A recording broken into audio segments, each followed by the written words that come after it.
आप देख रहे हैं आज तक। मैं हूं राहुल कंवल। आइए हम आपको सीधे दुबई लिए चलते हैं, जहां इस वक्त हमारे साथ लाइव और एक्सक्लूसिव जुड़ चुके हैं पाकिस्तान के पूर्व राष्ट्रपति, पूर्व सेना अध्यक्ष जनरल परवेज मुशर्रफ। जनरल मुशर्रफ, स्वागत है आपका आज तक पर। इससे पहले कई मर्तबा पाकिस्तान में सेना ने तख्ता पलट तो किया, आर्मी के कूच तो हुए, लेकिन पहली दफा ऐसा हुआ कि न्यायपालिका ने किसी प्रधानमंत्री को बर्खास्त कर दिया। पहली दफा है कि जुडिशियल कू हुआ है और कहा यह जा रहा है कि आर्मी की, क्योंकि नवाज शरीफ से नहीं बन रही थी, इसलिए जुडिशरी के हवाले से यह कार्रवाई कराई गई एक इलेक्टेड प्रधानमंत्री के खिलाफ। नहीं, ये जो कोई भी कह रहा है ये बहुत ही गलत किस्म की बात कर रहा है। वो जब जुडिशरी ने इतने अच्छा एक जजमेंट दिया है और अपनी रिस्पॉन्सिबिलिटीज पूरी तरीके से पूरी की हैं, पाकिस्तान के हक में पूरी की हैं, तो उसमें ऐसी नुक्ताचीनी करना कि आर्मी के कहने पे उन्होंने ये कर दिया, ये कौन कहता है? ये इस किस्म के खामखा की गलत किस्म की बातें फैला रहा है जो कुछ भी ये कह रहा है। पर हकीकत यह है जनरल मुशर्रफ कि ये पहली मर्तबा होगा कि ट्रायल हुआ नहीं, जजमेंट आई नहीं, कन्विक्शन हुआ नहीं, यानी कि नवाज शरीफ दोषी पाए नहीं गए, लेकिन उससे पहले ही उन्हें डिसमिस कर दिया गया सर्विस से। ये तो जुडिशियल प्रोसेस नहीं कहता, न्यायपालिका का कानून नहीं कहता। जुडिशरी में ट्रायल होना चाहिए, अगर वो गिल्टी पाए जाते फिर कार्रवाई होती तो सबको समझ में आता। यहां पे तो ट्रायल बाद में होगा, सजा आपने पहले दे दी। नहीं, तो ये क्या मतलब? ये कौन कह रहे हैं राहुल? ये किस किस्म की आप बात कर रहे हैं? ट्रायल तो ये महीनों से चल रही है। इतने महीने सुप्रीम कोर्ट में ट्रायल चली और वहां उन्होंने 5 मेंबर बेंच ने एक जजमेंट दी, जिसमें से 2 ने कहा इनको सजा मिलनी चाहिए, ये गिल्टी हैं। 3 ने कहा नहीं, इसकी फर्दर इन्वेस्टिगेशन, कोई उनके सवालात थे। वो फिर JIT बनी, जॉइंट इन्वेस्टिगेशन टीम बनाई गई।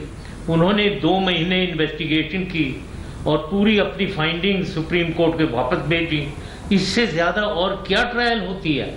और किस किस्म की ट्रायल की आप बात कर रहे हैं? पूरी ट्रायल हुई है, वो एक्यूज्ड और गिल्टी देखे गए हैं, मिले हैं वो, और जजमेंट हो गई। लेकिन अब उनको सजा के लिए वो और है कि अभी वो रेफरेंस आएगा और वो जजमेंट उनकी अलग, ट्रायल अलग होगा इंडिविजुअल केसेस के ऊपर। नहीं, क्योंकि सुप्रीम कोर्ट ने तमाम जो आरोप हैं वो भेज दिए हैं नेशनल अकाउंटेबिलिटी ब्यूरो के पास और कहा है कि क्रिमिनल चार्जेस आप दर्ज करोगे, उसके बाद उन चार्जेस पे मुकदमा होगा, फिर सजा होगी। तमाम पाकिस्तान के ही भीतर में इतने लेख पढ़ रहा था, आप ही के एनालिस्ट कह रहे थे कि पहले सजा होनी चाहिए थी, उन्हें गुनहगार पाया जाना चाहिए था, उनकी कन्विक्शन होनी चाहिए थी, उसके बाद उन्हें सर्विस से हटाया जाना चाहिए था अगर होना था तो। देखें आर्टिकल 62 और 63 है पाकिस्तान के कॉन्स्टिट्यूशन में, जिसमें जो बड़ा क्लियर है वो ले डाउन करता है एलिजिबिलिटी मेंबर्स ऑफ असेंबली को।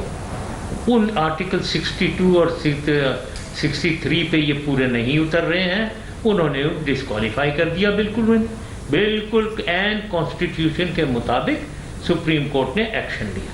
नहीं, क्योंकि आर्टिकल 62 और 63 ये कहता है कि जो भी नेता है वो सादिक होना चाहिए, अमीन होना चाहिए, उसको झूठ नहीं बोलना चाहिए, पूरी तरीके से ईमानदार होना चाहिए। इसके बाद तो इमरान खान जैसे लोगों ने कहा या तो अल्लाह हो सकते हैं या कोई हूर हो सकती है, क्योंकि इंसान तो कोई या नेता तो कोई ऐसा नहीं जो कि आर्टिकल 62 और 63 की जो इतनी बड़ी डेफिनेशन है उसमें वो सही साबित हो। नहीं राहुल, ये देखें, अब आप बाल की खाल उतार रहे हैं। अभी आप ही ने कहा है झूठ बोलना नहीं चाहिए, है जी। अब इसमें कोई एटम बम साइंस चाहिए कि झूठ बोल रहा है या नहीं बोल रहा है? उसने असेंबली में भी झूठ बोला, उसने JIT में भी झूठ बोला, उसने सुप्रीम कोर्ट में भी झूठ बोला, और वो उन्होंने डॉक्यूमेंट्स को फोर्ज किया। इसमें कोई एटम बम साइंस की हर चीज क्लियर है, तो वो बिल्कुल सामने है बात। 62, 63 की वायलेशन सामने है बिल्कुल, एब्सोल्युटली। ना ये कि वो पूरी तरीके से कोई उतरे उसके ऊपर, जी वो अल्लाह ताला ही उतर सकते हैं, ये क्या मतलब है? उसके ऊपर बिल्कुल मतलब वो बाल की खाल आप उतार रहे हैं। अच्छा, क्योंकि जो चार्जेस आए हैं उन पे मैं नजर डाल रहा था, उन पे जो मुख्य आरोप है, मेन जो एलिगेशन है सर, वो ये कि नवाज शरीफ ने एक दुबई की कंपनी है कैपिटल FZE, उससे जो सैलरी उन्होंने मिलनी थी वो उन्होंने डिस्क्लोज नहीं की। अपने नॉमिनेशन पेपर्स में 2013 के चुनाव में 2013 के इलेक्शंस में नवाज शरीफ का कहना है कि उन्होंने सैलरी तो इस कंपनी से ली ही नहीं, तो वो डिस्क्लोज क्या करते? तो उनको सैलरी मिल रही हो सकती थी, वो डिस्क्लोज नहीं हुई। नवाज शरीफ ने तो अपने डिफेंस में कहा कि भाई मैंने तो ये सैलरी ली नहीं, तो मुझ पे आप क्यों कार्रवाई कर रहे हैं? देखिए राहुल, ये हम खामखा में, मैं कोई यहाँ बैठा हुआ नहीं हूँ कि सुप्रीम कोर्ट की जजमेंट के ऊपर मैं नुक्ताचीनी करूँ। सुप्रीम कोर्ट ने एक जजमेंट दी है, पूरी चीज़ें कंसिडर करके। वो बहुत काबिल एक से एक वहाँ जज है, पांचों जज, उन्होंने एक जजमेंट दी है। मैं उसको बहुत ज़बरदस्त जजमेंट समझता हूँ और उन्होंने जो कुछ किया सही किया होगा। अब I am not a legal expert कि मैं सुप्रीम कोर्ट की जजमेंट को ही चैलेंज करना शुरू कर दूँ, तो वो मैं नहीं करना चाहता हूँ। मैं इस डिस्कशन में मैं पढ़ना ही नहीं चाहता। पर यह सवाल जनरल मुशर्रफ अहम इसलिए है क्योंकि लोग सुप्रीम कोर्ट की कार्रवाई को देख रहे हैं और सवाल पूछ रहे हैं कि ऐसी ही कार्रवाई जनरल परवेज मुशर्रफ के खिलाफ क्यों नहीं हुई। पाकिस्तान के ही लेखक हैं, उनका मैं कोट आपको सुनाता हूं। उन्होंने कहा कि आप पर देशद्रोह का मुकदमा था, ट्रीजन का। आपने चूंकि आर्मी के हवाले से डील कर ली, इसलिए सुप्रीम कोर्ट ने आपको बाहर जाने दिया। अब आप लंदन में, दुबई में आराम से अपने घर में रह रहे हैं। दुबई में इस वक्त आप हैं। वो कह रहे हैं कि general Pervez Musharraf supreme court के रहते कैसे निकल गए और नवाज शरीफ के कम गुनाह पर उन पर यह कार्रवाई हो। ये सवाल पूछा जा रहा है। ये कोई सवाल नहीं कर रहा है। ये लोग मिठाइयाँ बांट रहे हैं इधर और सब, ये कोई एक दो जो लोग हैं जो नवाज शरीफ के चमचे, मैं समझता हूँ वो इस किस्म की बातें कर रहे होंगे, या इंडिया में आप जहाँ बैठे हुए वो शायद ये कर रहे हो बात, लेकिन ये कोई भी और ये बात नहीं कर रहा है। लेकिन अगर आपने पूछ ही लिया है, मुझे सुप्रीम कोर्ट ने भी अलाउ किया और मुझे गवर्नमेंट ने खुद ने, नवाज शरीफ की गवर्नमेंट ने, इनके अटॉर्नी जनरल ने कहा यस इनको बाहर जाने दें, तो मैं बाहर चला गया। इसमें क्या प्रॉब्लम? नवाज शरीफ की बर्खास्तगी के बाद, उनके डिसमिसल के बाद आपके पाकिस्तान के वापस लौटने के रास्ते खुलेंगे? देखिए, मैंने रास्ते तो मेरे लिए खुले हुए थे, मैं तो वापस जाना था। मैंने कोई ऐसी बात नहीं, मैं तो हमेशा कह रहा था ये सज़ा या नहीं ना भी होती तो मेरा प्लान था मैं वापस जाऊंगा। सही माहौल बना के, सही माहौल जब होगा, मतलब पॉलिटिकल माहौल सही होगा, तो मैं जाऊंगा वापस। अब ये कह सकते हैं कि अब एक वन नॉच अप, एक और मेरे ख्याल में बेहतरी आई है। मेरे वापस जाने के फैसला थोड़ा सा और ज़्यादा आसान हो गया। साथ ही साथ ये बताएं कि आपके हिसाब से, चूंकि आप राष्ट्रपति रहे हैं पाकिस्तान के, इस बड़े फैसले का, नवाज शरीफ की बर्खास्तगी का पाकिस्तान की राजनीति पर, वहाँ की पॉलिटिक्स पर क्या असर पड़ेगा? क्या अब आर्मी और मजबूत हो जाती है क्योंकि जो इलेक्टेड गवर्नमेंट है, उनका चुना हुआ नुमाइंदा अब अपनी सीट पर नहीं है, तो क्या आर्मी का वजूद और मजबूत होता है और क्या सिविलियन गवर्नमेंट और कमजोर होती है?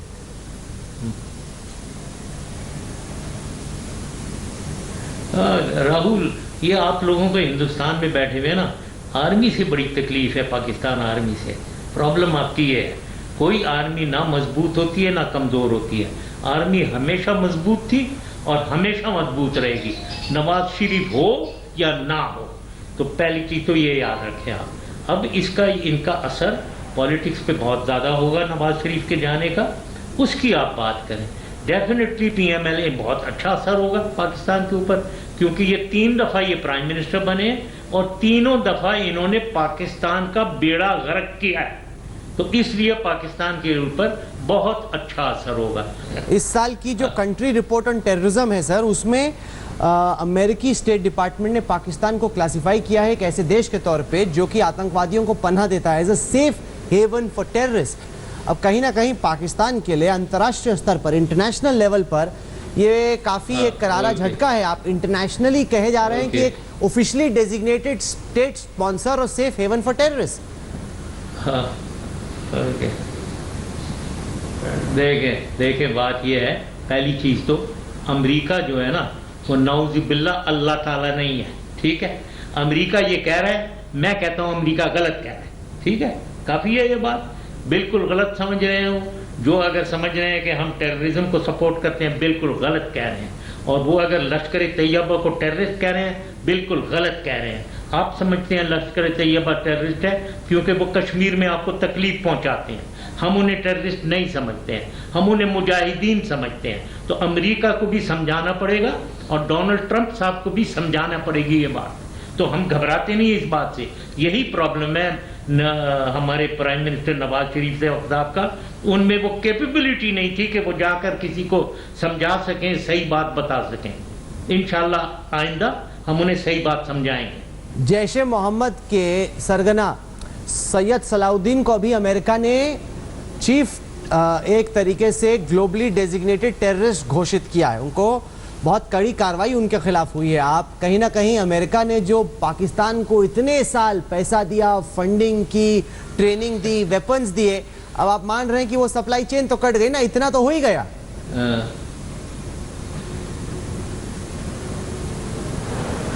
अच्छा, अब आप सलाउद्दीन पे आ गए। मैं जो ये अमेरिका में कहते हैं ना, उनके कांग्रेसमैन सलाउद्दीन का नाम लेते हैं, मैं यकीन से कहता हूँ उनको सलाउद्दीन का कुछ पता ही नहीं होगा कौन बंदा है ये बंदा वो है जो 90s में आपने जब कश्मीरियों को मारना शुरू किया ना, जब वो अपराइजिंग हुई थी वहाँ 90s में, और आपने इनके जपाम जो APHC के लीडर्स ये जितने भी हैं, यासीन मलिक खास तौर पे, इसको आपने देखा, उसकी शक्ल देखी आपने? सर आप चिंता ना कीजिए, आप इस चैनल से बात कर रहे हैं, आप उस चैनल से बात कर रहे हैं जिन्होंने हुर्रियत के इन आतंकवादियों को जेल भेजने का रास्ता खोल दिया है। आपको मालूम हो आज तक ने खबर दिखाई थी ऑपरेशन हुर्रियत, उसके चलते 7 हुर्रियत के आतंकवादी इस वक्त जेल में हैं। इसके अलावा सैयद अली शाह गिलानी, यासीन मलिक, मिर्वेज फारूक भी बहुत जल्दी जेल पहुंचने वाले हैं। इसका रास्ता हिंदुस्तान की नेशनल इन्वेस्टिगेशन एजेंसी ने तय कर दिया है। जनरल मुशर्रफ, ओके चलें, बहुत गलत जो आप जुल्म वहां कर रहे हैं, और जुल्म करी चले जाओ जुल्म, और दुनिया को बेवकूफ बनाई चले जाओ कि लश्कर तैयबा टेररिस्ट है, तो सलाउद्दीन टेररिस्ट, और सलाउद्दीन को तो वो बेचारा भाग कर आया है यहाँ, बेचारा नहीं है, मैं आपको बताऊं आपकी फौज कि हमारे कैमरे पे कैप्चर हुए। जनरल अपने घर को वो कह रहे हैं, एक सेकंड राहुल जा, एक सेकंड राहुल, ये सलाउद्दीन उस वक्त गया है जब आप लोगों ने वहां जुल्म डाले हैं सिविलियंस के ऊपर, ठीक है जी, तो वो एक मुजाहिदीन है, और आप वहां हिंदुस्तान जो है वो यूनाइटेड नेशंस चार्टर को वायलेट कर रहा है, यूनाइटेड नेशन रेजोल्यूशन ऑफ 48, जहां आपने राइट ऑफ सेल्फ डिटर्मिनेशन उन्हें देनी है, तो you are the violator. Terrorism आप कर रहे हैं, स्टेट ऑफ इंडिया वहां टेररिज्म कर रही है, वो एक मासूम सिविलियन वो अपने हकूक मांग रहे हैं जो यूनाइटेड नेशन ने कबूल किए हुए हैं, आप उसे वायलेट कर रहे हैं, वो हकूक मांग रहे हैं। टेररिस्ट उन्हें आप कह रहे हैं आप बन गए बड़े शहीद भाई, अरे भाई आप टेररिस्ट हैं, वो टेररिस्ट नहीं है। सर ये जो बात ये धोखा आपने पूरी दुनिया को दिया हुआ है, अमेरिका को भी दिया हुआ है, तो ये अगर सही हुकूमत होगी पाकिस्तान में, हम ये आपका धोखा जो देते हैं ना वो हम बंद करेंगे। जनरल मुशर्रफ, ये जो बात आप कर रहे हैं ना, ये बहुत सालों से पाकिस्तान के लोग किया करते थे, लेकिन ऑपरेशन हुर्रियत के आने के बाद वो बोलती इसलिए बंद हो गई क्योंकि हमारे कैमरे पे कैप्चर हुए हुर्रियत के सीनियर नेता ये कहते हुए कि पाकिस्तान से फंडिंग आती है, पाकिस्तान से ही तय होता है कि कश्मीर को कहां जलाना है। हुर्रियत के नेता कैमरे पे कैप्चर हुए ये कहते हुए कि कश्मीर के स्कूलों को हम जला रहे हैं, कश्मीर में दंगा हम करा रहे हैं। ये कोई इंडियन एजेंसी नहीं कह रही, ये आपके हुर्रियत के आतंकवादी दोस्त कह रहे हैं। देखिए ये I think let us forget it, ये इस तरीके की नहीं, अब आप लगे हुए हैं इसी पे, मैं इस पे बात बिल्कुल नहीं करना चाहता हूँ। काफ़ी बात हो गई है, कश्मीर में आप लोग जुल्म कर रहे हो, आपने बुरहान वानी को मार दिया, शहीद कर दिया, आतंकवादियों का उठ गए हैं, यूथ उधर के जवान उठ गए हैं, आपके खिलाफ उठे हुए हैं, आप उधर 100 लोगों को और शहीद कर दिया, 1000 को जख्मी कर दिया, बच्चों को अंधा कर दिया आपने, ये आप कर रही है आपकी फौज वहां, और फिर आप उनको डिफेंड कर रहे हैं। ऑपरेशन हुर्रियत हुआ है और ये क्लैंप डाउन शुरू हुआ है, तब से स्टोन पेल्टिंग की संख्या बहुत घट गई है, क्योंकि जिन लोगों की फंडिंग हो रही थी उन पे ही अब नेशनल इन्वेस्टिगेशन एजेंसी ने कार्रवाई कर दी है, और स्टोन पेल्टिंग इंसिडेंट्स की संख्या पहले से बहुत घट गई है। आखिर में जनरल मुशर्रफ, मैं आपको पूछना चाहता हूं, ये इंडिया टुडे मैगजीन में कमी नहीं हुई है, एक हाल में एक आर्टिकल किया, चाइनाज न्यू चिक, किस तरीके से चाइना पाकिस्तान को खरीद रहा है, इकोनॉमिक कॉलोनी बना रहा है, इसलिए शायद आपको अमेरिका के पैसे कटने की इतनी तकलीफ नहीं हो रही, क्योंकि वही पैसा अब आपको चीन से मिल रहा है। तो जो काम आप अमेरिका की मदद से पिछले 3 दशक से करते थे, अब वो आप चीन की मदद से कर रहे हैं। आपने एक तरीके से इकोनॉमिक गुलामी की तरफ, कहा जा रहा है कि Pakistan is becoming an economic colony of China. ये आपको तकलीफ बड़ी है इससे, ये आपको यानी हिंदुस्तान को ये जो चाइना आ रहा है ना कॉरिडोर सीपैक के बारे में, सबसे ज़्यादा तकलीफ आपको है ये हिंदुस्तान, और वो बिल्कुल ये मुसीबत में कोशिश कर रहे हैं पूरी ये बंद हो जाए। ये बंद नहीं होगा। इसमें पाकिस्तान का बहुत इकोनॉमिक फ़ायदा भी है और डेवलपमेंटल फ़ायदा है, और इकोनॉमिक स्लेव बना दिया वगैरह, ये सारी आप लोगों के ख्यालात हैं। ठीक है जी, आप लोगों के ख्यालात हैं। इंटरनेशनल अफेयर्स हैं, उसमें चाइना एक सुपर पावर है, आपको उससे भी बहुत तकलीफ है। मुंह तोड़ देंगे हम लोग। दोबारा ही आता है 1962 और 2017 के हिंदुस्तान में जमीन आसमान का फर्क है। जनरल मुशर्रफ, आप हिंदुस्तान की चिंता ना कीजिए, हमने तो करगिल की लड़ाई में दिखाया ही था कि हमारे खिलाफ जो लोग लड़ते हैं उनका क्या होता है।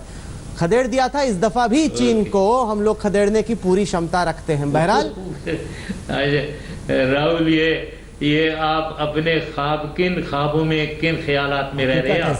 कारगिल में आपको हमने गर्दन से पकड़ लिया था, ठीक है, तो कोई वो ऐसे नहीं सर। ये कारगिल की एनिवर्सरी का ही हफ्ता चल रहा है, लोग मरे हैं, आपके लोग वहां से भाग के चले गए थे, पता ही नहीं था क्या हो। आपने एक्सेप्ट भी नहीं किया। राहुल, ये किस किस्म का आप इंटरव्यू कर रहे हो यार?